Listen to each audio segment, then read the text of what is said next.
losing Gene. He's got to go work on some other things.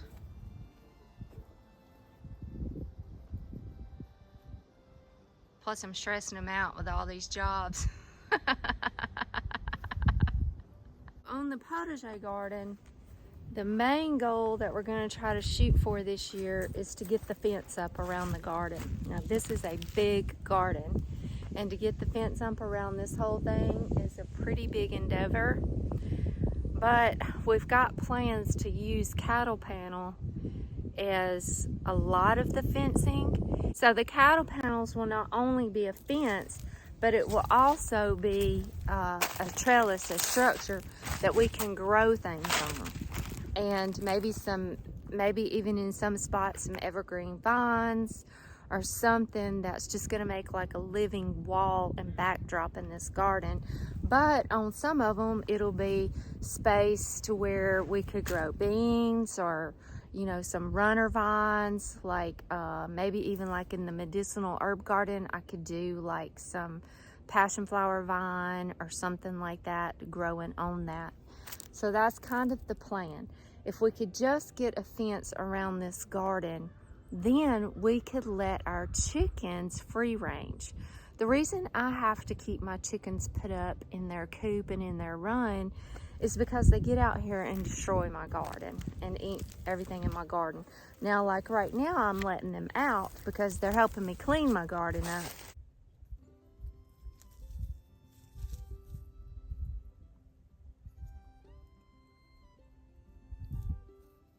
But once I get this garden planted for the season, I'm not going to be able to let them out and let them free range.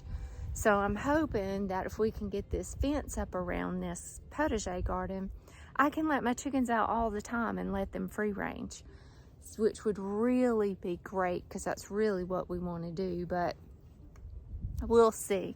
I'm hoping we're going to be able to make a lot of progress on this fence, but it's a pretty big endeavor. And those cattle panels cost a lot of money now. Like the price has zoomed up there since everybody's using them so much. So we got to kind of figure out the design of it and how we're actually going to do it. But that's kind of our plan. So then on the outer edge of the potager garden here, this is where we're extending the garden a little bit and adding more fruit over in this area. This will be the main pathway.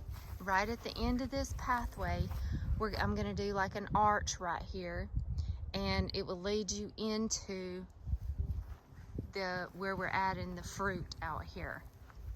Now you remember last year there was we had a market garden out there. We're not gonna do that this year. We're gonna try to just grow all of our food inside this potager space. But right out here is going to be the fruits. So we've got our blueberries planted all down the side here. And then this is where our figs are. We've kind of made like a curved row of figs here.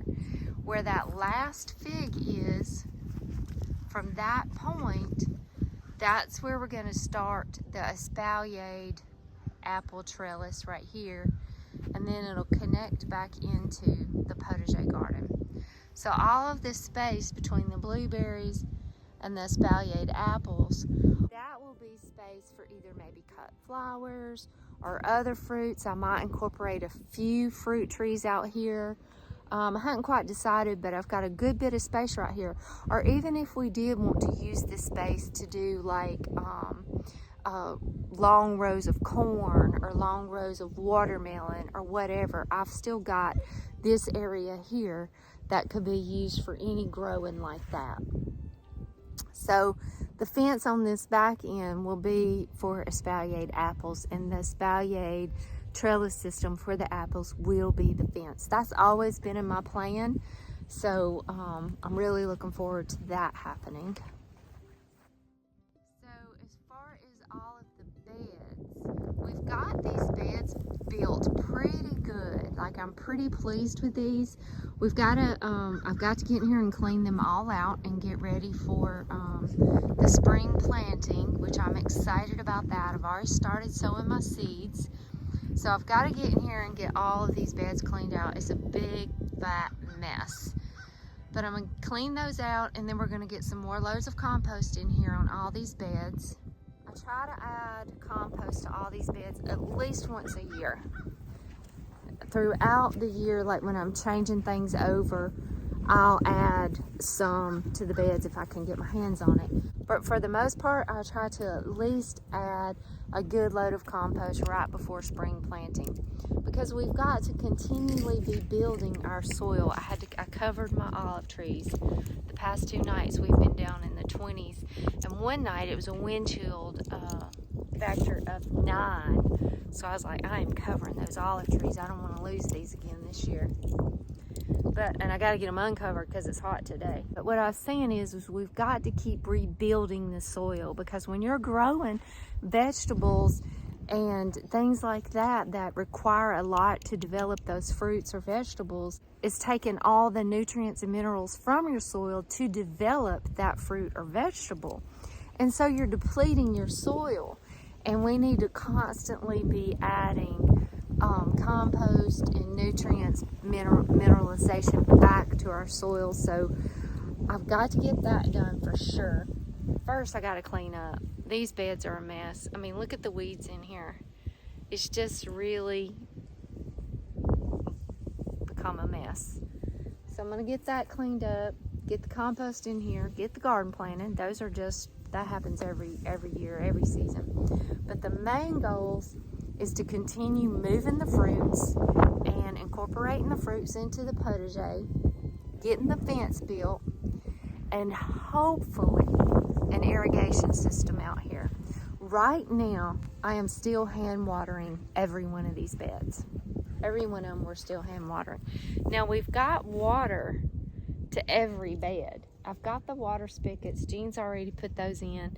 At every bed we've got water spigots. It's just a matter of getting our irrigation system in place. My problem with that is I like the freedom of be able to be creative and come out here and redesign the beds as I want to. And then you got to move the irrigation, the drip line and all that every time. But I don't know, I got to figure that out, because we've got to get irrigation out here to this potager garden, because hand watering all of this all summer is like, that takes a lot of time. And I'm trying to get this super efficient. This is our blackberry trellis. So we did get our blackberry trellises built and got them moved. And we've got one more raised bed to build. So we're looking for some more scrap pieces of metal, because I want it to be old and aged like this. So we ran out. So I'm looking for that, and we're going to build one more raised bed down there. You can see my figs down there. It's kind of making a wall. The figs are going to help make this wall too.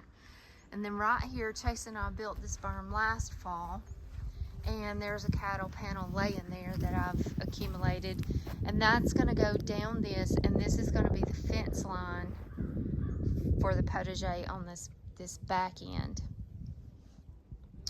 And I'm probably just going to grow some either beans or tomatoes on this year.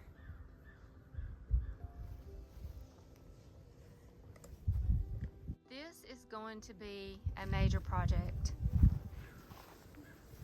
I was really hoping that we could get the plastic on this greenhouse and be able to use it to grow my plants in, you know, for February, all my new starts. But this greenhouse is going to need some work. Like Jean told you earlier, the zip ties that we use to connect the cattle panels and all together to make our arch, they're dry rotting and popping apart. So he's got to get those little metal things. We got to come in and redo all of that, and we've got to get the plastic put back on here. There's like a lot of things that we need to do to this greenhouse to make it better and to make it last longer and be more functional. I want to get some landscape fabric, some weed mat put down, put gravel in here. Last year when he built this greenhouse for me, I was like out of time and I needed to get my seed starts out here. So he just made these tables for me out of pallets, and we were going to come in this year and build new tables and new structures in here. But I think I'm gonna wait on that because I have an idea. So my idea is I want to turn this little hoop house greenhouse into a citrus house. So I want to revamp this to where this grows our citrus. I want to grow satsumas. I want to grow cara oranges. Those are my absolute favorite. It's like a cross between orange and a grapefruit. So good.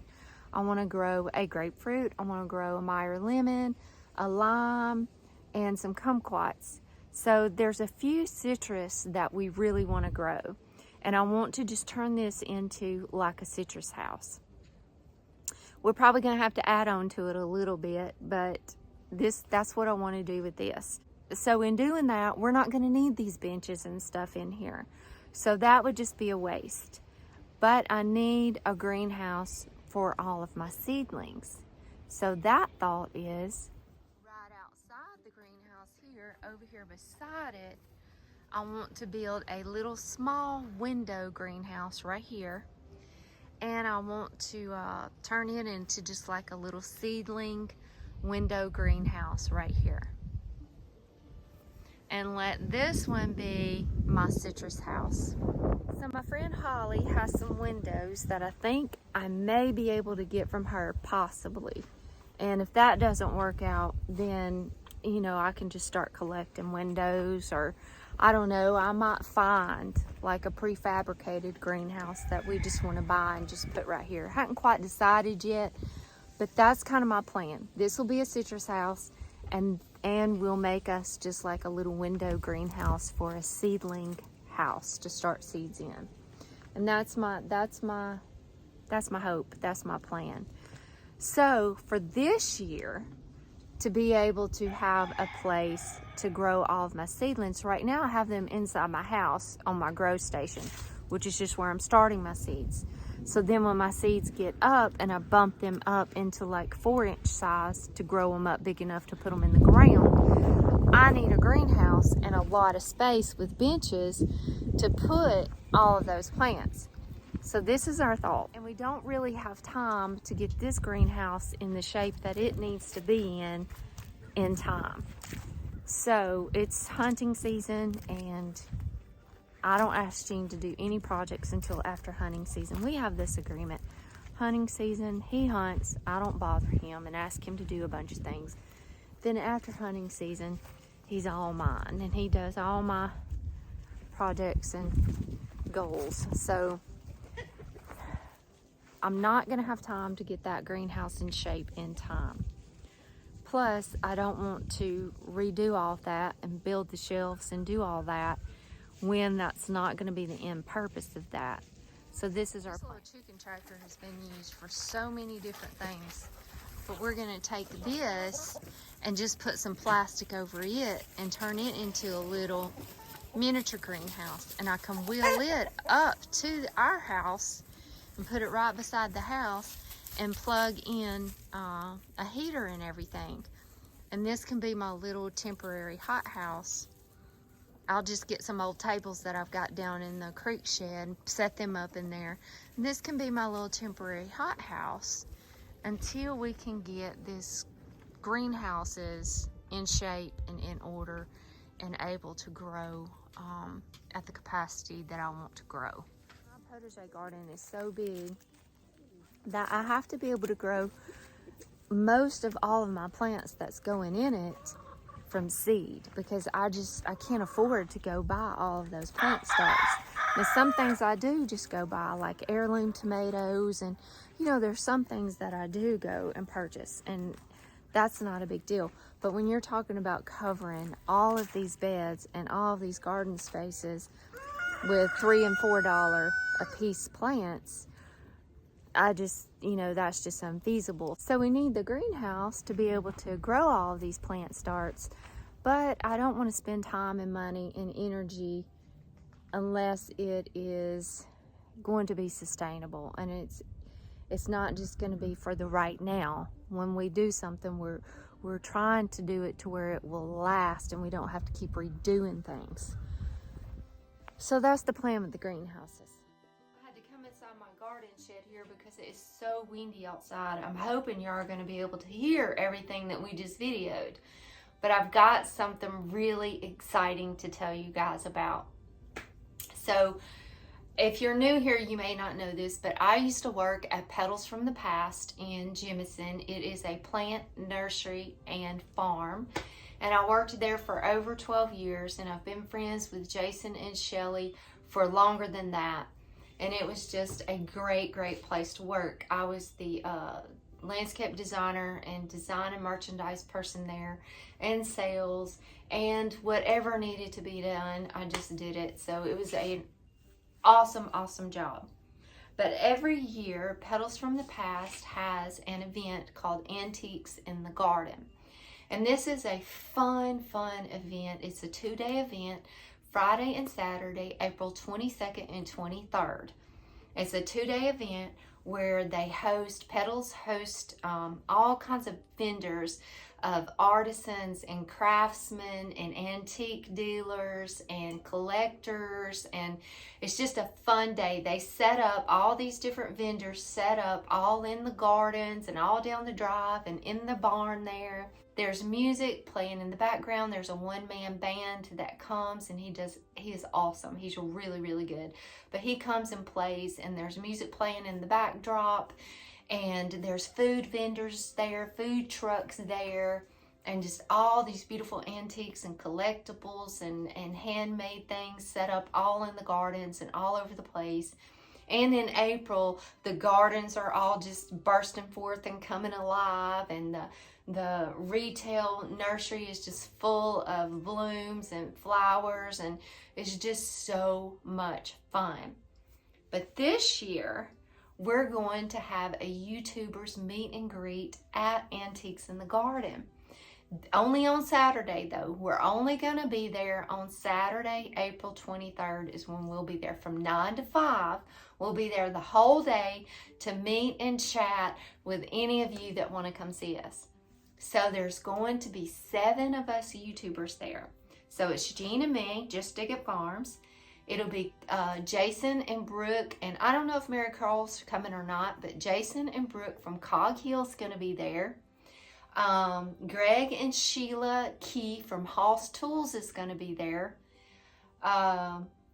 Jason and Lauren Allen from Cattywampus Acres is going to be there. Wes and Angie Blair from Naked Hog is going to be there. Holly Miner, our sweet little Holly Miner from Simply Lake and Lace is going to be there. And Kayla Friday from Little Cahaba Junkin is going to be there. So we're all going to be together in one section, and we're just going to be there just to meet and greet and chat with you guys, and hopefully get to meet some of you that we've developed relationships with throughout the past couple of years, just through the community and through comments, and just get to meet each other in person. So if you are going to be down our way in our neck of the woods, I hope that you will come to Antiques in the Garden.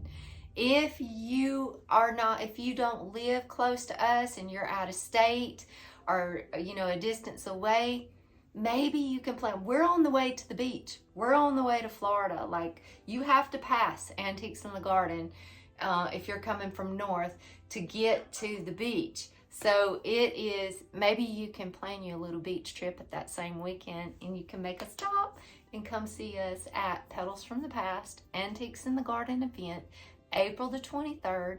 We will all be there from 9 a.m. to 5 p.m. And I am looking so forward to hopefully getting to meet some of you guys in person. Jean and I are really excited about it. So hopefully you guys can come out. Now, if you are planning to come, we're asking that you would please go over to Petals from the Past website. It's just www.petalsfromthepast.com and register for this. Now, you don't have to pay. The whole thing is free. There's no cost, but we're just asking that if you're planning to come, to go over and register so that the staff at Petals can get an idea of how many people are coming, so that it can be better accommodated for you guys and everybody can enjoy themselves a lot more.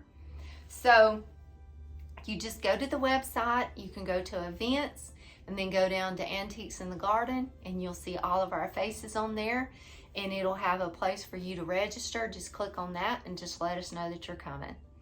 Also, in the description of this video, I'm going to put a link that you can just go to and click on it, and it'll take you right to that spot where you can register.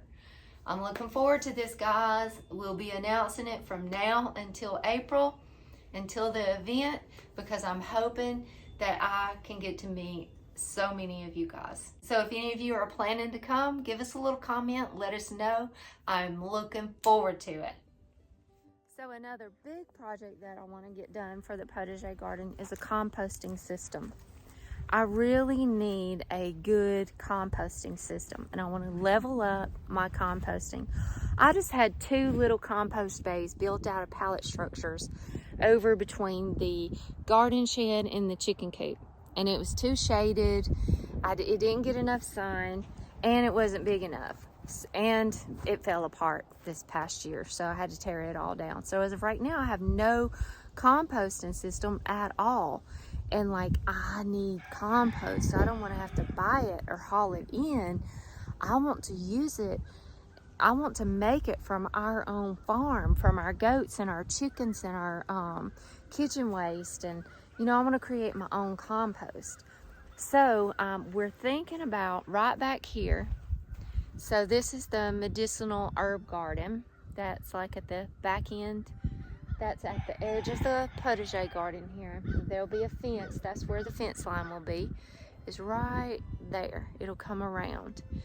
So right in this area, right here, I think we're gonna do the compost bay system and build a good, nice compost system where it's just right here by the garden. It's going to get plenty of sun, and I'll have to haul the goat and the chicken stuff over here, but it'll be okay.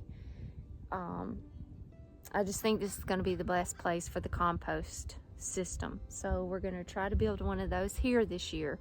That's a very important element to this garden, is good compost. Your soil is your success of your garden. So I want to get that compost system built. And the other thing that I'm looking forward to, hoping that we can do this year, I don't know, this may be too ambitious, but right along, see how this slopes, this hillside slopes, and it goes down into like this little valley down here, and that's our creek shed and pavilion, and that's the creek. Well, on this hillside here, I want to do muscadines and kiwis, like vineyard style right here. And somewhere along the medicinal garden, we'll make an opening and an arch that leads you down to the vineyard. So that is going to be beautiful. So that's the main goals of what I'm hoping we can achieve in the Potager Garden this year. Every year, we're just making it better and better. And I've got this whole vision of this whole space. I've had it from the beginning, and it's really coming together. And I think if we can just get that fence up, it's really going to be beautiful. I'm looking forward to that. There's a lot of other projects and goals that we would like to accomplish this year on the farm, but those are the main things that we're going to really focus in on and try to accomplish. So just as a recap, our priority is to hopefully be able to get the fence around the Potager Garden so that we can let the chickens out and they can free range, to move the small fruits from the orchard, get all of those moved and incorporated into the Potager Garden, to revamp the orchard and turn it more into another grazing paddock for the animals. And we'll add some more fruit trees out there too, but just to get the orchard like a lot simpler and incorporate it with our animal system. To build to finish the construction of the fences so that we can rotationally graze and move our animals, so that I just feel like they're going to be much healthier that way, and it's just going to be much better for the animals. Right now we only have 5 goats, but we're planning to add more animals, And if we can get the fence and the structure and the system working, built and working well before we add other animals, I just think it would be so much smarter. So that is a big priority, to level up our skills on the goats, to get better at our being goat parents, to get the greenhouse fixed, to get the compost systems built, and to really start making our compost. The main animal addition that we'll want to add this year is to get a Great Pyrenees or a good guard dog for our goats and animals. As far as the cottage gardens go, I've got some plans for that. I'm definitely going to add more plants, more perennials and shrubs and roses just to fill in spaces. But I've got some design ideas for that, but I'm going to run through that with y'all later on down the road as I get my hands on the things that I want to do that with. But basically, those are the main things that we're going to try to accomplish this year. So we will see what happens. Come January 2023, we'll see how far along we've come. Well, guys, we got a lot to do this year. Who? You. You. A lot of projects to do this year. I'm excited. Yeah, it's gonna be fun. It is. Thanks for hanging out with us, guys. God bless you. Looking forward to a really good year. Just dig it. Just dig it.